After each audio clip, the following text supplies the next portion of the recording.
అట్లానే మన రాష్ట్ర వ్యవసాయ శాఖ మంత్రివర్యులు శ్రీ తుమ్మల నాగేశ్వరరావు గారికి, అలానే గౌరవ నగర మేయర్ కొనుగోలు నీరజ గారికి, వేదిక పైన ఉన్న జిల్లా పరిషత్ చైర్మన్ లింగాల కమలరాజ్ గారికి, అట్లానే మున్సిపల్ కమిషనర్ గారు, అడిషనల్ కలెక్టర్ లోకల్ బాడీస్ గారు, వేదిక పైన ఉన్న డిప్యూటీ మేయర్ గారు, అట్లానే కార్పొరేటర్స్ అందరికీ, మరి ముఖ్యంగా ముందు కూర్చున్న విద్యార్థులు, వాళ్ళ తల్లిదండ్రులు, అట్లానే టీచర్స్, నాన్ టీచింగ్ స్టాఫ్ అందరికీ కూడా పేరు పేరు నమస్కారాలు తెలియజేస్తూ ఉన్నాను.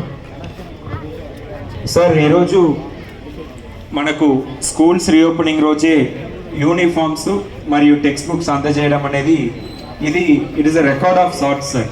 అంటే మనం మామూలుగా అనుకోవచ్చు, కానీ ఈ లాజిస్టిక్స్ ఇవన్నీ ఎట్లా ఉంటుందంటే సార్, యూజువలీ మనకు జూలై ఆగస్ట్ దాకా అన్ని టెక్స్ట్ బుక్స్ అందరికీ యూనిఫామ్స్ రావడానికి మామూలుగా జూలై ఆగస్ట్ దాకా అవుతుంది ఎవ్రీ ఇయర్ ప్రక్రియ అయినా కూడా ఈవెన్ ప్రైవేట్ స్కూల్స్లో కూడా అట్లా వారం 10 రోజులు లేట్ అవుతుంది బుక్స్ రావడానికి, యూనిఫామ్స్ రావడానికి. మన స్కూల్స్లో కూడా 1 నెల 2 నెలలు లేట్ అవుతుంది. కానీ ఈసారి ప్రభుత్వం పెట్టిన ప్రత్యేక దృష్టి వల్ల గత 2-3 నెలలుగా ఈవెన్ ఎలక్షన్స్ జరిగినా కూడా ఈ ఐటెం మీద కంటిన్యూస్ మానిటరింగ్ జరుగుతూ ఉంది. సో మనం అమ్మ ఆదర్శ పాఠశాల కమిటీ చెప్పేసి మన రాష్ట్ర వ్యాప్తంగా ఈ మహిళా శక్తి ప్రోగ్రాం కింద మహిళా సంఘాలకి వాళ్ళు ఆర్థికంగా బలోపేతం చేయాలి, వాళ్ళని డే టు డే గవర్నెన్స్లో కూడా వాళ్ళని భాగస్వామ్యం చేయాలనే ఉద్దేశంతో ప్రతి స్కూల్లో కూడా ప్రభుత్వ ఆదేశాల మేరకు అమ్మ ఆదర్శ పాఠశాల కమిటీలు ఫామ్ చేయడం జరిగింది సార్.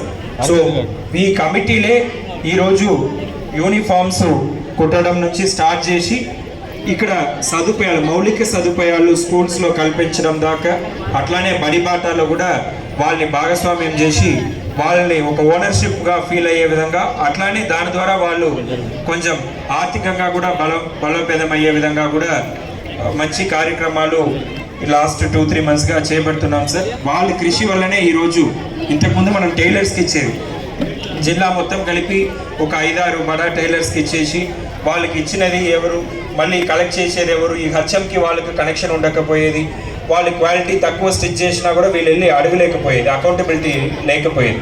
కానీ ఇప్పుడు ప్రతి ఊర్లో కూడా ఆల్మోస్ట్ ప్రతి 2-3 ఊర్లకు కూడా ఒక కుట్టు కేంద్రం పెట్టేసి వాళ్ళకు ప్రత్యేకంగా స్కిల్ ట్రైనింగ్ కూడా ఇచ్చి, అంటే వీళ్ళకు జనరల్గా బ్లౌజ్ అలాంటిదే స్టిచ్ చేస్తారు, కానీ ఈ బాయ్స్కి స్టిచ్ చేసే యూనిఫామ్స్, ఈ బటన్స్ పెట్టడం ఇలాంటిది వాళ్ళకి తెలియకపోయినా కూడా ప్రత్యేకంగా డిఆర్డిఏ ఆధ్వర్యంలో వాళ్ళకు ట్రైనింగ్ అరేంజ్ చేశాం సార్.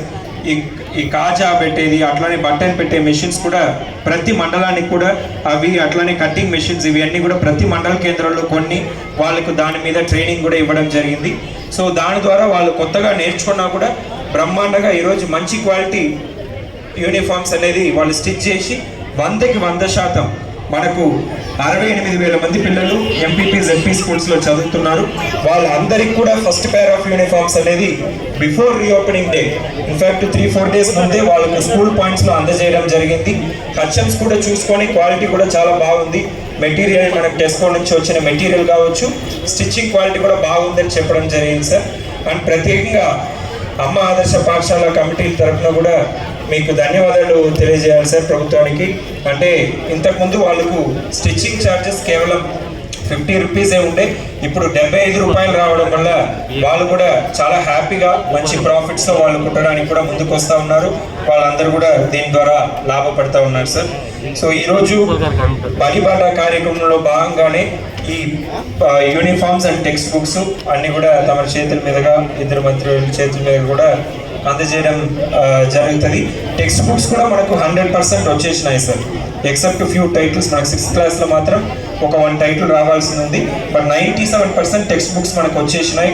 ఇప్పుడు ఆ టెక్స్ట్ బుక్స్ కూడా వాళ్ళకి అందజేయడం జరుగుతుంది. ఇంతకుముందు టెక్స్ట్ బుక్స్ వస్తుందో రాదని తెలియకుండా మనం పాత విద్యార్థుల నుంచి టెక్స్ట్ బుక్స్ని కలెక్ట్ చేసి మన బుక్ బ్యాంక్ మెయింటైన్ చేసేది. సో ఫస్ట్ 1-2 మంత్స్ బుక్స్ రాకపోతే పాత బుక్స్ అయినా పిల్లలకి ఇచ్చి చదివిద్దామని. ఇప్పుడు అవి ఏంటికి అవసరం లేకుండా టెక్స్ట్ బుక్స్, కొత్త టెక్స్ట్ బుక్స్, అది కూడా English medium text books, bilingual text books కూడా రావడం జరిగింది. అండ్ ఇప్పుడు మనకు అన్ని స్కూల్స్ కూడా ఈ సంవత్సరంతో 10th దాకా కూడా ఇంగ్లీష్ మీడియం మనం స్టార్ట్ చేస్తున్నాం సార్. సో ఇంగ్లీష్ మీడియం ఉంది అనేది పేరెంట్స్ అందరికి కూడా నేను చాలా గర్వంగా తెలియజేస్తూ ఉన్నాను. మీరు ప్రైవేట్ స్కూల్లో 30-40 వేలు పెట్టి, అట్లానే అదనంగా ట్రాన్స్పోర్ట్ ఖర్చులు 10,000 రూపాయలు సంవత్సరానికి పెట్టి ప్రైవేట్ స్కూల్కి పంపడం అనేది మీరు ప్రత్యేకంగా ఇంగ్లీష్ మీడియం బోధనకి అలవాటు పడి మీరు పంపిస్తున్నారు. కానీ మన ప్రతి ప్రభుత్వ పాఠశాలల్లో ప్రతి క్లాస్లో కూడా ప్రభుత్వ ఆదేశాల మేరకి ఇంగ్లీష్ మీడియం అనేది ఇంట్రడ్యూస్ అయింది అనేది చాలా గర్వంగా తెలియజేస్తూ ఉన్నాను. సో మీ పిల్లల్ని కూడా మీరు ఇంగ్లీష్ మీడియం కోసం ఇప్పుడు ప్రైవేట్స్కి తోలాల్సిన అవసరం లేదు సార్. ఈ విషయాలు తెలియజేసుకుంటూ నేను సెలవు తీసుకొని ఇప్పుడు